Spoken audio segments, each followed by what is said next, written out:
প্রিয় ছাত্রছাত্রীরা, Bangla honours semester 6 DSC B4 লোক সংস্কৃতি ও লোক সাহিত্য অংশ থেকে একটি প্রশ্ন আজকে তোমাদের জন্য এই ভিডিও তুলে ধরলাম। লৌকিক ছড়াতে রাজনৈতিক জীবন এবং ইতিহাস কিভাবে প্রদর্শিত হয়েছে তা উদাহরণ সহযোগে আলোচনা করো। এই অংশ থেকে তোমরা যদি কেউ নোটস চাও তাহলে অবশ্যই ডেসক্রিপশন বক্সে আমার হোয়াটসঅ্যাপ নম্বর দেওয়া রয়েছে, ওখানে যোগাযোগ করতে পারো। এখন এই প্রশ্নের উত্তরটা দেখে নাও। 6টা শব্দ থেকে ছড়া কথাটি এসেছে। এর অর্থ হলো প্রসারণ বা ছড়িয়ে পড়া। রবীন্দ্রনাথের মতে গোপনে প্রেম রয় না ঘরে, আলোর মতো ছড়িয়ে পড়ে।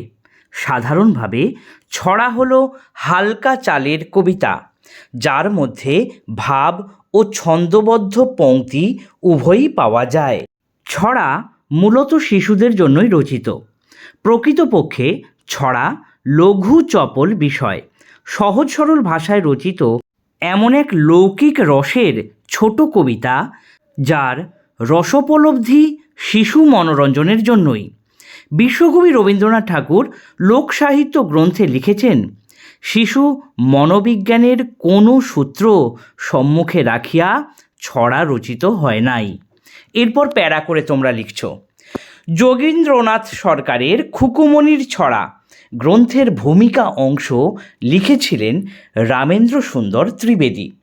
তিনি লিখেছিলেন, বাংলার লৌকিক ছড়াগুলো শুধুমাত্র যে ননসেন্স রাইম তা নয়, শিশুদের মন ভোলাবার জন্য মা ঠাকুমাদের বানানো আবোল তাবোল কথাগুচ্ছ নয়।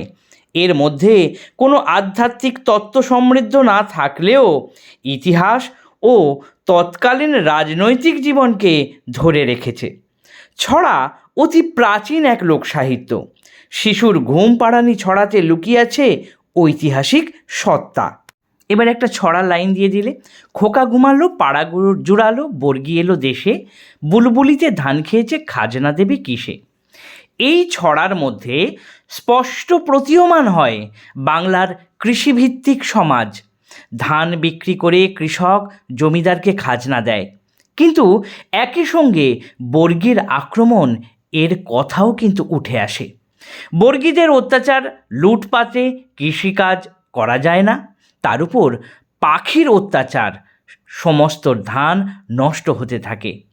আলীবর্দী খাঁর শাসনকালে মারাঠা দস্যুরা 1742 সাল থেকে 1752 সালের মধ্যে বারবার বাংলা আক্রমণ করেছিল এবং লুট করেছিল। সেই সময়কে মনে করে ভীত সন্ত্রস্ত কোনো মা ছেলের ঘুমপাড়ানি গানে তা ধরে রেখেছেন। এরপর আর একটা ছড়া দেখো, বলছে, আগডুম বাগডুম ঘোড়ার ডুম সাজে, ডাল মগর ঘাগর বাজে, বাজতে বাজতে চলল ঢুলি, ঢুলি গেল সেই কমলাপুলি, কমলাপুলির বিয়েটা সূর্যি মামার টিয়েটা। এই ছড়াটিতে একই সঙ্গে ইতিহাস ও প্রাচীন সমাজের প্রচলিত বিবাহ প্রসঙ্গ ধরা পড়েছে। শোভাযাত্রা নিয়ে বর বিয়ে করতে যায়, সেই শোভাযাত্রা যুদ্ধযাত্রার একটি ঐতিহাসিক প্রসঙ্গকে মনে করিয়ে দেয়।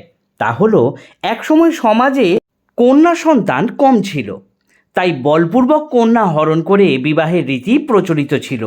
তাই কন্যার চারপাশে ডোম চতুরঙ্গ থাকত, যাতে কন্যা অপহরণ না হয়। আগডোম অর্থে আগে পদাতিক সৈন্য, বাগডোম অর্থে দুই পাশে পদাতিক সৈন্য ও তার সাথে ঘোড়ার ডোম অর্থে অশ্বরোহী সৈন্য।